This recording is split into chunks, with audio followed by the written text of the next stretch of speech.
wasiat-wasiat yang lain yang dijelaskan oleh para ulama menjelang wafatnya Nabi sallallahu alaihi wasallam tadi sudah kita singgung ya. Tadi as-salat wa malakat aymanukum. Ini semua wasiat Nabi menjelang Rasulullah SAW wafat ya. Di antaranya tadi sudah kita singgung juga Rasulullah SAW berkata, Allahumma la taj'al qabri wathanan la'anallahu qauman ittakhadhu qubur anbiya'i masajid. Ya Allah, jangan kau jadikan kuburanku sebagai berhala. Allah telah melaknat satu kaum yang menjadikan kuburan nabi-nabi mereka sebagai masjid.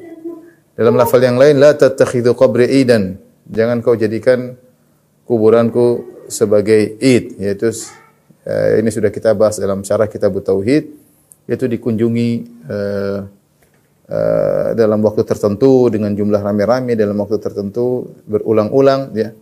Ini di antara larangan Nabi sallallahu alaihi wasallam. Di antaranya tadi Rasulullah SAW di akhir hayatnya melarang kuburannya dijadikan seperti masjid sebagaimana kebiasaan orang-orang Nasara dan Yahudi, ittakhadhu qubur anbiya'i masajida, mereka menjadikan kuburan nabi-nabi mereka sebagai masjid. Kata Aisyah radhiyallahu taala anha, laula dzalika la abrazu qabrahu ghairu annahu khusyiya an yuttakhadha masjida. Kalau bukan karena peringatan Nabi ini, tentu para sahabat akan menguburkan Nabi di luar rumahnya ya.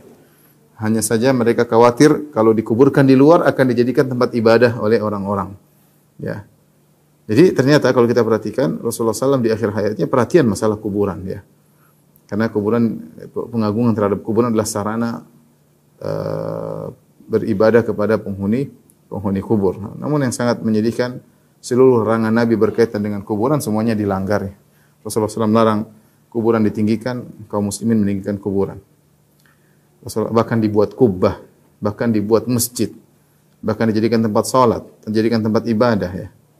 Rasulullah SAW melarang kuburan di semen, maka di semen. Rasulullah SAW melarang kuburan ditulis, maka ditulis, bahkan ditulis kaligrafi, bahkan dikasih biografinya, macam-macam ya. Rasulullah SAW melarang kuburan dikasih penerangan, dikasih lampu, disuruh dilarang jadikan penerangan, malah dibikin lampu, dibikin terang benderang ya.